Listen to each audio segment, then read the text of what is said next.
Every few years, the Sultan's men would pass through the Christian villages of the Balkans. They did not come for taxes, not silver, not grain, not livestock. They came for children. Boys were taken from their homes, the strongest, the most capable, the most striking. For their parents, it was a grief that could never fully heal, because a son was not being sold into slavery at some nearby market, nor taken away for a time. He was gone forever.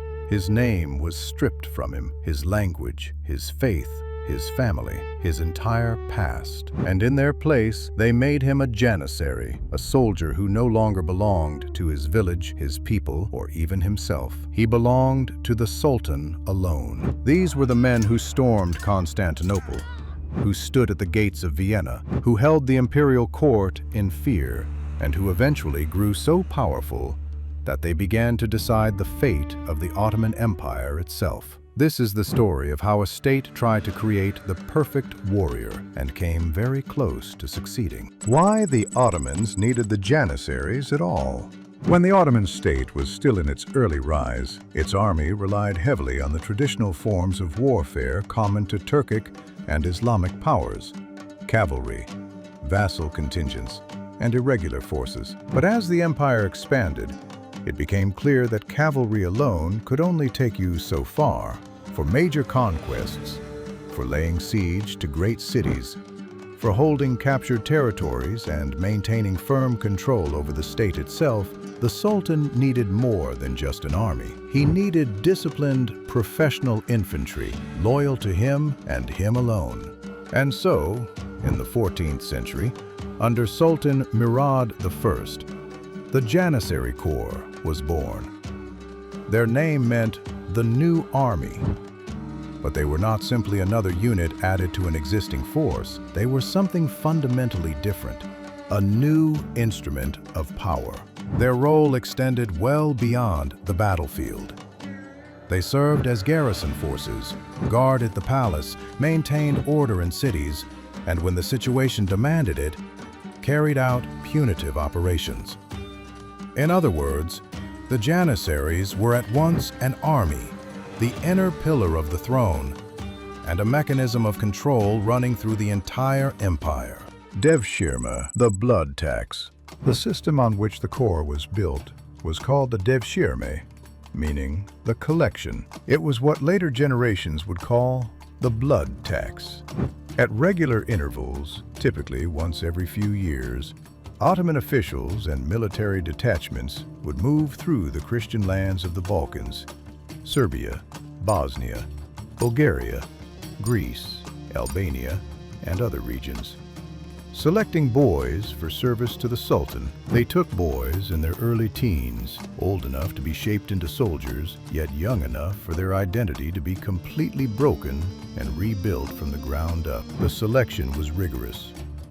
They looked for health, appearance, physical strength, and sharp minds. There is another dimension worth understanding.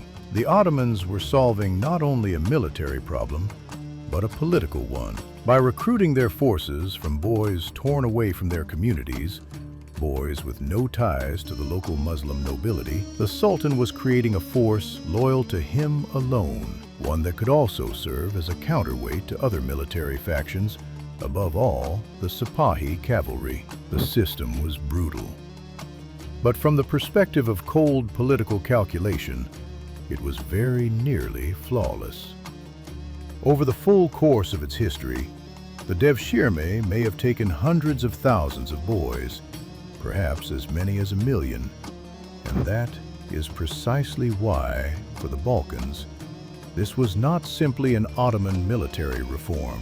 It was a historical wound, one that left its mark on the memory of entire peoples for centuries to come. How boys were turned into men of the Sultan.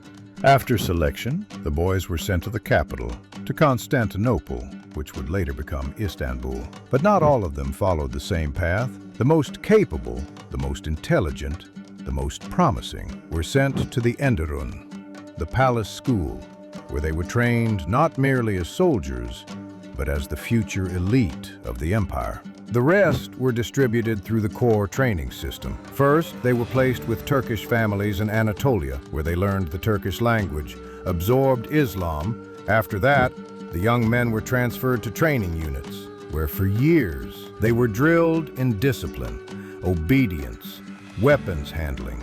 But what matters just as much as what they were taught is what was systematically taken from them. They were given new names. They were severed from their families, the holidays, the customs, the language they had grown up with. All of it was stripped away. The Ottoman system was not simply training soldiers. It was producing a new kind of person. And that is precisely why the story of Sokolu Mehmed Pasha is so telling. A boy taken through the devshirme rises through this system to become one of the most powerful men in the entire empire. It reveals that this mechanism was not only repressive, it was socially transformative. In one sense, it shattered a life. In another, it opened a path that almost no other system of that era could offer. How the Janissary Corps was organized. When people think of the Janissaries, they often picture simply an elite infantry force in white caps. But in reality, this was a complex, layered, and highly organized military body.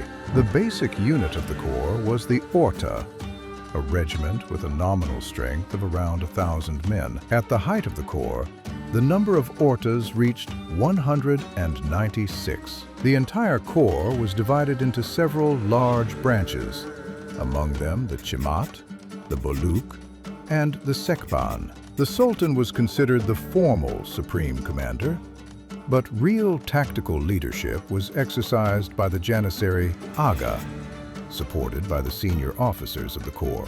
Within the Janissary world, there existed an entire hierarchy of ranks and titles, and some of those titles sound almost surprising to modern ears. One of the higher ranks, for instance, was called the Korbachi, which literally means soup maker. The Janissaries were bound together not only by military discipline, but by a distinct corporate culture, one reinforced through their connection to the Bektashi dervish order, which served as something close to a spiritual foundation for the Corps as a whole. In essence, the Janissary Corps was something between a standing army, a closed brotherhood, and a state order of warriors. It was precisely this structure that made them so resilient and so dangerous to anyone who dared to stand against them. Why the Janissaries became the elite of the Ottoman Empire.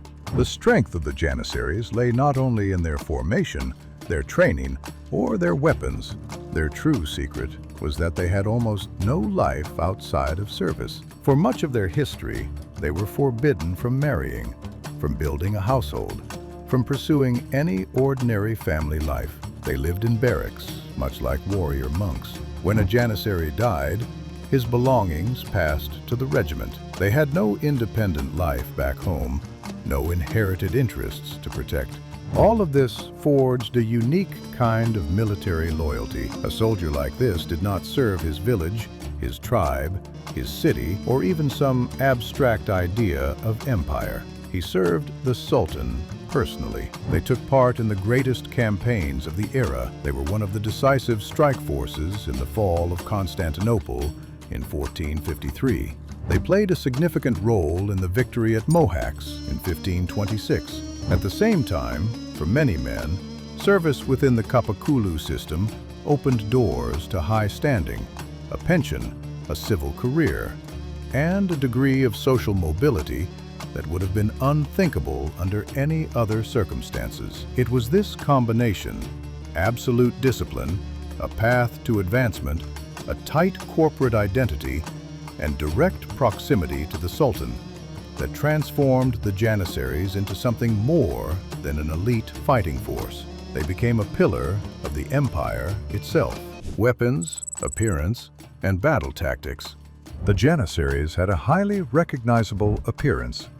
They were distinguished by mustaches and shaved beards, which was unusual for the traditional Muslim population, as well as by a tall white felt headdress, the bork, with its characteristic strip of cloth hanging down the back. In the visual language of a historical video, this can be used to great effect because the silhouette of a Janissary is instantly recognizable. But behind that familiar appearance stood a long military evolution. At first, the Janissaries were skilled archers and used bows, short spears, swords, and various forms of cold steel. Later, they increasingly adopted firearms, although the bow remained for a long time a prestigious and ceremonial symbol, and some units retained crossbows even in later periods. Their arsenal included sabers, daggers, yataghans, battle axes, pole weapons, and later, pistols. By the 18th century, many Janissaries were already armed with flintlock muskets, though without bayonets. At the same time, in battle, the Janissaries did not fight like the later European line armies. They preferred aimed fire rather than volleys, could take defensive positions behind fortifications, and, in attack, after firing, advanced forward in deep mass using edged weapons. The corps was given additional color by the symbol of the Kazan, the Great Cauldron, which served almost as a regimental standard and quite literally accompanied them even into attack. All of this made the Janissaries not only effective, but also highly distinctive, a force in which discipline coexisted with its own traditions and military practice with corporate ritual. How an elite guard became a political threat. But almost any closed and privileged military caste changes over time. And the history of the Janissaries is precisely the story of how an ideal instrument of the state gradually becomes a problem for the state itself. Already by the late 16th and early 17th centuries, the corps began to decay. Janissaries were increasingly allowed to marry, raise families, engage in trade and crafts. People who were not professional warriors at all began entering the corps, and the status of Janissary became not only a service, but a bundle of privileges. The first file states directly that there were supernumerary and retired categories, and that many townsmen, craftsmen, and merchants were formally enrolled among the Janissaries or received rights associated with that status. Moreover, by the middle of the 18th century, the scale of this phenomenon had become so great that a significant share of the Muslim population of the empire was listed on Janissary rolls. This was no longer the old core of iron discipline, but a vast, privileged mass tied to capital politics, money, trade, and intrigue. Salaries distributed by certificates that could be traded, political influence, privileges, exemption from ordinary authorities, all this made the Janissaries not simply soldiers, but a force capable of dictating terms to the Sultan himself. They took part in palace coups, deposed rulers, killed sultans, and kept both the capital and the provinces in fear. At some point, it became clear the Janissaries were no longer the shield of the empire, but its chronic disease. And the more the sultans tried to appease them, the deeper that disease took root. Your script base correctly describes this as the moment when the system began to devour itself. The wording is harsh, but extremely accurate. The destruction of the Janissaries in 1826. By the beginning of the 19th century, it had become obvious that the old Janissary Corps was preventing the empire from modernizing. The Ottoman state was already confronting armies of a new type, European reforms, and a changing style of warfare. While in the capital, there still existed a powerful corporation defending its own interests and ready to revolt at any serious attempt at reform. Then Sultan Mahmud II decided on a final break. In 1826, the Janissary Corps was officially abolished. When the Janissaries rose in protest, artillery fire was opened on their barracks in the capital. The reference file states that on the 14th of June, 15 volleys were fired at the barracks. The script base describes this as the decisive destruction that entered history under the name Vakai Haidia, the auspicious incident. Thus ended the story of a corps that had existed since the 14th century and for almost 4 centuries had remained one of the main pillars of the Ottoman Empire. The paradox of history is that a corps created to protect the Sultan's power was in the end destroyed by that same Sultan's power. Sometimes a state creates a weapon so powerful that it is later forced to destroy it as its own internal enemy. That is exactly what happened with the Janissaries. Conclusion.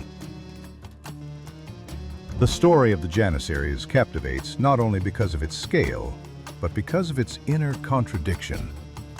Before us stands one of the harshest recruitment systems in military history, because it was built on taken children, broken families, and the deliberate erasure of a former identity.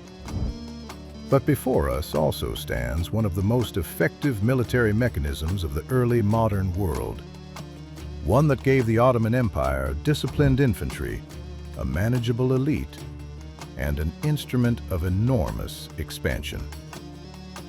That is where the true power of this story lies. The Janissaries are not simply a story about soldiers in striking white hats.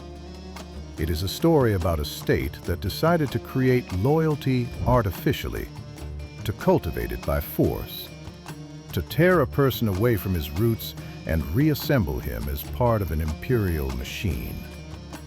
And for almost 4 centuries, that machine worked. But then, as so often happens, the perfect instrument of power stopped obeying the hand that had created it.